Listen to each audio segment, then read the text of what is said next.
अस्सलाम वालेकुम दोस्तों, एक दफ़ा फिर से खुश आमदीद। आप देख रहे हैं एन इंजीनियर यूट्यूब चैनल। और जैसा कि नाम से आपको नज़र आ रहा है कि आज हम डिस्कस करेंगे कॉन्टेक्टर के बारे में और रिले के बारे में कि कॉन्टेक्टर क्या चीज़ है और रिले क्या चीज़ है।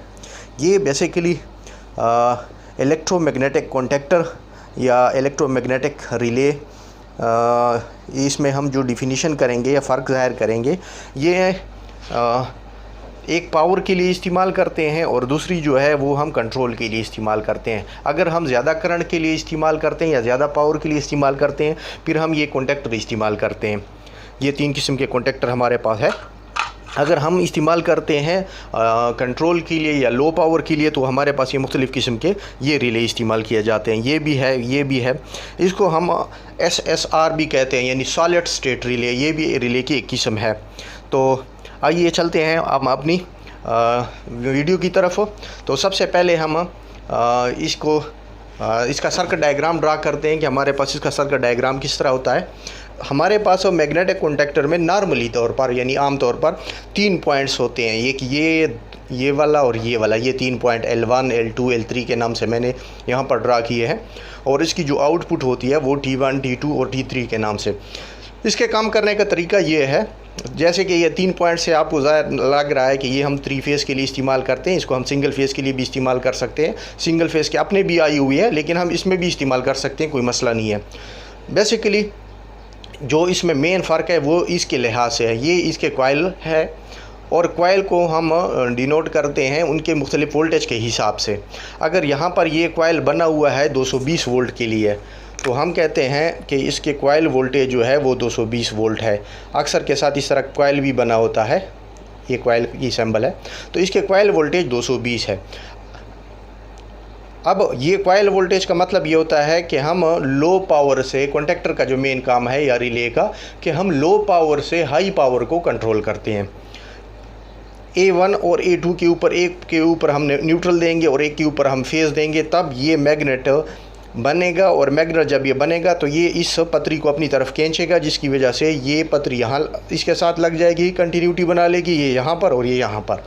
ये है उसका पूरा सर्किट डायग्राम। कॉन्टेक्टर, जो भी कॉन्टेक्टर होगा दुनिया भर में, जितने भी कॉन्टेक्टर इस्तेमाल किए जाते हैं, वो इसी सेम डायग्राम के मुताबिक काम करते हैं। उसके बाद कुछ के एक्सिलरी पॉइंट्स भी होते हैं, जिसको हम नॉर्मली ओपन या नॉर्मली क्लोज पे डिफाइन करते हैं, लेकिन वो हम किसी और टॉपिक पे डिस्कस करेंगे। आइए अब हम प्रैक्टिकल की तरफ जाते हैं। ये जो मैं आपको दिखा रहा हूँ, ये लोकल मार्केट में हमें मिला है। इसके सिर्फ़ और सिर्फ ये 2 पॉइंट्स है, ये वाले, ये देख, उसमें 3 पॉइंट्स होते हैं, ये इसमें 2 पॉइंट्स है। ये इसके कॉइल है, ये यहाँ पर एक सप्लाई A1 और यहाँ पर A2 सप्लाई। हमेशा याद रखिए, जो भी कॉन्टेक्टर होगा उसकी सप्लाई A1 और A2 से डिनोट होगी। यहाँ पर ये इसका कॉमन है, यहाँ पर हम उसकी कॉमन सप्लाई देते हैं, और यहाँ पर ये कॉमन नॉर्मली इसके साथ क्लोज है। जब हम इसको सप्लाई देते हैं तो ये इस नॉर्मली क्लोज के साथ अपना ताल्लुक़ ख़त्म कर देती है और ये नीचे प्रेस हो जाती है।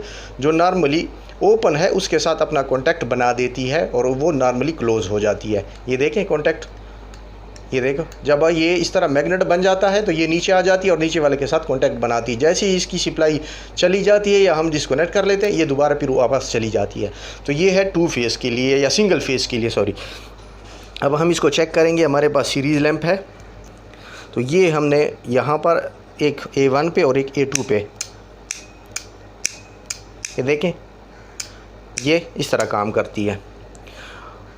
यहाँ पर इसके कॉइल वोल्टेज को के लिहाज से आपने इसकी दर्जाबंदी करनी है कि इसके कॉइल वोल्टेज कितने हैं। अब ये सिंगल फेज़ की है, इसके ऊपर इधर लिखा भी होता है कि ये हमारे पास मैक्सिमम कितने, ये देखो, इस पर कॉइल लिखा हुआ है, कॉइल 220 वोल्ट AC। इस चीज़ का ख़ास ख्याल रखना है।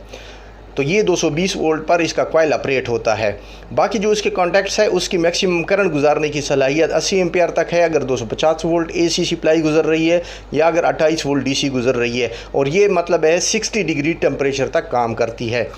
उसके बाद ये है, ये इसके 3 पॉइंट्स है, 1, 2 और 3। इसके ऊपर लिखा भी होगा L1, L2, ये ऊपर लिखा हुआ है 1, 3 और 5 और 2, 4 और 6। 1, 2 के साथ, 3, 4 के साथ और 5, 6 के साथ लेच करता है जब हम इसको सप्लाई देते हैं। यहाँ पर ये इसके 2 ये A1 ये A है और ये उसकी B है। अगर फ़र्ज़ कर लें ये हमारे पास कन्फर्म है, ये है 3 फेज़ के लिए, इसके कॉइल वोल्टेज भी 3 फेज़ के हैं, लेकिन हम इसको चेक करने के लिए सिंगल फेज़ सप्लाई दे सकते हैं, लेकिन इसमें नॉइज़ आती है। जब चेक कर लें, देखिए ऑपरेट होती है लेकिन इसके साथ इसकी नॉइज़ आती है। ये दूसरी भी है, अलबन इस पे ये लिखा भी है, ये देखो इसके ये कॉइल वोल्टेज लिखे होते हैं। इस पॉइंट पर नीचे की तरफ ये 2 पॉइंट बने हुए A1 और A2 या A या और B, तो इसके साथ ये 380 और 420 इसके वोल्टेज लिखे होते हैं कि यहाँ पर इसके कॉइल वोल्टेज हम इतने देंगे। हम इससे सिंगल फेज से भी चेक कर सकते हैं, लेकिन वही नॉइज़ वाले चक्कर होता है। ये देखिए ऑपरेट हो सकती है, तो ये उसके पॉइंट्स है। L1 L2 के साथ T1 के साथ मिल जाता है, या 1 2 के साथ मिल जाता है, 3 4 के साथ मिल जाता है और 5 6 के साथ मिल जाता है। जब हम इसको सप्लाई देते हैं तब अगर यही चीज़ हम लो वोल्टेज पर लेना चाहें तो हमारे पास ये देखें, ये भी एक रिले है हमारे पास और इसके ऊपर लिखा हुआ है कॉइल वोल्टेज के लिहाज से ये 24 वोल्ट DC। इसके अंदर ट्रांसपेरेंट शीशे के अंदर लिखा होता है, शायद आप लोगों को मैं जूम करके दिखा सकूँ, ये 24 वोल्ट DC लिखा हुआ है।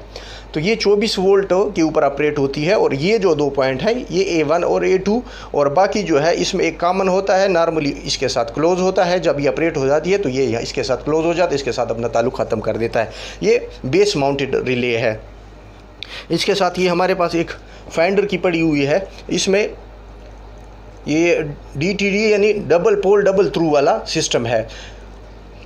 इसमें ये चक्कर है कि ये A1 और A2, और इसमें आपके साथ यहाँ पर मेंशन भी होता है कि आपने इसके जो कॉइल वोल्टेज है यहाँ पर ये देखें ऊपर ये 8 एम्पेयर लिखा हुआ है, 250 वोल्ट यहाँ ये कॉन्टैक्ट उसका बना हुआ है, यानी AC कॉन्टैक्ट आप इसमें गुजार सकते हैं। गुजारने पे आपने जो उसे आउटपुट लेनी है वो आप AC ले लें या DC ले लें, लेकिन आपने ख़ास जो ख्याल रखना है वो कॉइल वोल्टेज का रखना है कि कॉइल वोल्टेज उसके कितने हैं। अगर वो गलत दे दिए तो आप ये जल भी सकती है, ख़राब भी हो सकती है। उसके जो कॉइल वोल्टेज है इधर लिखा हुआ है ये 24 वोल्ट है DC। तो यहाँ पर इसके ये कॉन्टैक्ट लिखे हुए हैं, ये देखो कॉइल A1 और A2, ये इसके कॉइल वोल्टेज है, ये उसका कॉइल लगा हुआ है। और यहाँ पर उसके साथ लिखा होता है ये नॉर्मली क्लोज़ है, ये 2, ये नॉर्मली ओपन है और ये कॉमन है।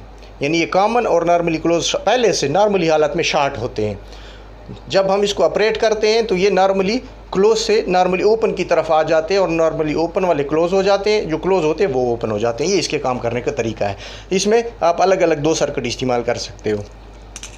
इस तरह हमारे पास इलेक्ट्रॉनिक्स साइड पे काम एक जैसा है। इसको हम कहते हैं SSR सॉलिड स्टेट रिले। ये देखें इसके कॉइल वोल्टेज यहाँ पर पॉजिटिव और नेगेटिव, इसका ख़ास ख्याल रखना है। नेगेटिव को नेगेटिव देना है, पॉजिटिव को पॉजिटिव देना है।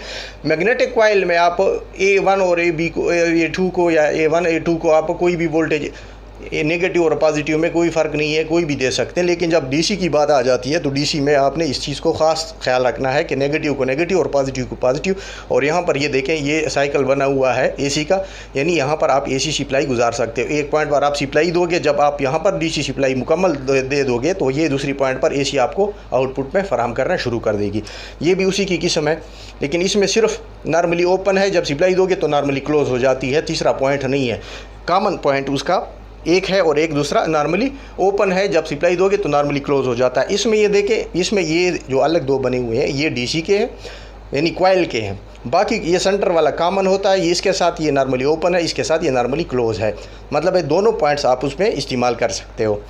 तो ये जी हम बेसिकली फ़र्क था इन चीज़ों का कि हमारे पास रिले और कॉन्टैक्टर में क्या काम होता है। इसका कॉन्टैक्टर के जो कॉइल होते हैं ये चेंज भी हो सकते हैं। अगर 440 का है तो वो 220 वाला भी मिल सकते हैं, वो कॉइल निकाल कर 220 वाला भी डाल सकते हैं। कॉइल जल जाए तो उसका कॉइल हम रिपेयर भी कर सकते हैं, नया भी डाल सकते हैं। ये काम इनका आसान है। रिले में ये चीज़ नहीं है, रिले एक दफ़ा ये ख़राब हो जाए तो आपने बस इसके रिप्लेस करना है, इसको ये बनती नहीं है।